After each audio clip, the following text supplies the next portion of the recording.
Mapagpalang araw, muli ang pagbabalik ni Mama Taba. Iibahin naman natin yung luto sa ating bangus. Hindi natin basta ipa-fry o ipapaksiw o isisigang. Gagawin naman natin siyang curry. Nasison ko na ng salt at naglagay ako ng harina sa ating bangus. Ipa-fry lang muna natin ang ating bangus. Ang iba nating ingredients, dahil naubusan kami ng bell pepper. So, pwede kayo magdagdag ng bell pepper. Merong patatas, carrots, siling green, bawang, sibuyas, curry powder, at saka panggata. Yan ang ating mga, simple lang naman yung mga ingredients, mga kataba. Pwede na tayong mag-fry. Hindi siya masyadong magagalit kasi meron siyang harina.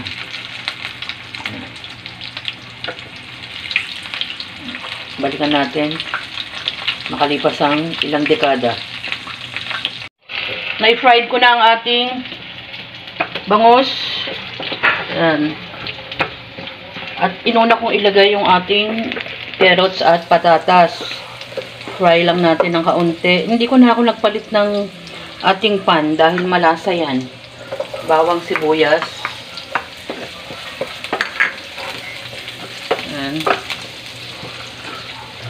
Biyan natin maluto. Pwede na tayong maglagay ng iba nating ingredients tulad ng paminta. Gusto ko itong ganito mga paminta dahil marami siyang laman at maganda yung pagkakadurog niya.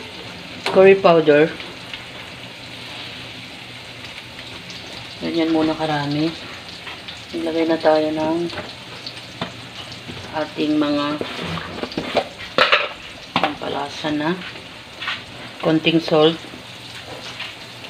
Wow, ang bango. Ajinomoto. Haluin natin. Ayan.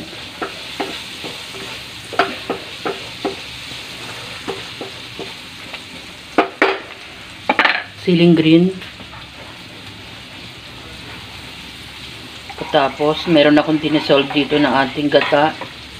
Pwede na natin itong ihalo. Tansyahin nyo na lang yung dami ng tubig doon sa ating gata powder. Ayan. Kasi ibubuhos ko lang to dito sa ating isda. O ganun lang mga kataba. Ayan. Tikman na natin. Nagdagdag ako ng konting tubig dahil sobrang lapot. Halos wala nang natira. Wow. Ang sarap na. Ayan.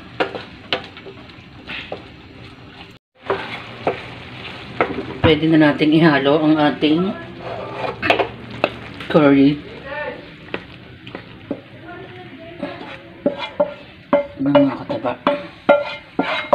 Ibang klase naman ng ating luto sa bangus. Ready to serve na yan. Huwag natin basta iprito o ipaksiw ang ating bangus. Ginawa naman natin ang ibang version ng bangus. Ginawa nating bangus curry. Yung bangus curry natin, ganun din naman ang ating ginagawa sa ating chicken or ibang meat sa pagka-curry. Ang atin naman ay fish. Yan ang ating masarap na bangus curry. I-try nyo rin mga kataba. Masarap na masarap ang ating bangus curry.